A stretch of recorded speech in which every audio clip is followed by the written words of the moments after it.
আর সামলাটা গলেও যাবে এমনি, তাই কতটা দেখো জল বেরিয়ে সামলাগুলো নরম হয়ে গেছে। এখনও জল বেরাচ্ছে। এবারে সামান্য একটু দিয়ে দেবো চিনি, যেহেতু সামলা।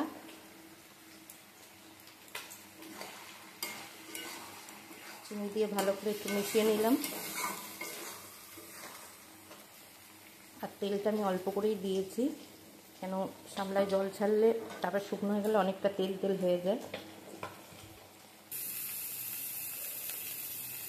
তো দেখো একদম সামলা ঘেঁটে এক কচু শাকের মতন হয়ে গেছে। আর যেহেতু এটা লাল সামলা, যার জন্য দেখতে এরকম হয়েছে, কত জল বেরিয়েছে।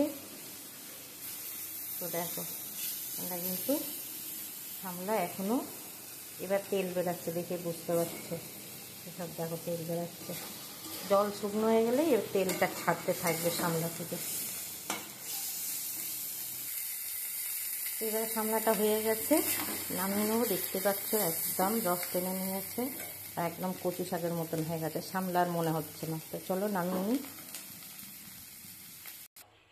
তো একদম নামিয়ে নিচ্ছি। দেখো এক চুপড়ির সামলা, সেই সামলাটা 3 আঁটি ছিল, সেটা রান্না করার পরে কইটুখানি হয়েছে। দেখো একটা ছোট প্লেটে এইটুখানি হয়েছে।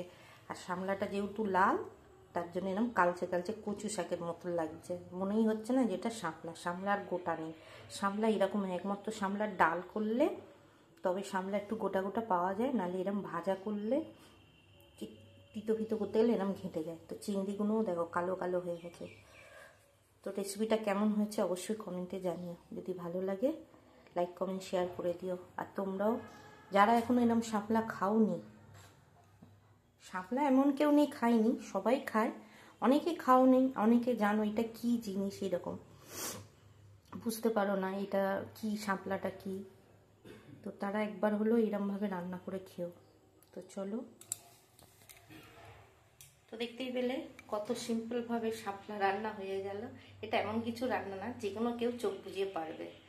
যদি ভালো লাগে তাহলে সবার সঙ্গে একটু শেয়ার করে দিও, ফলো করে দিও। তো আবার চলে আসছি অন্য কোনো ব্লগ আর রেসিপি নিয়ে। টাটা।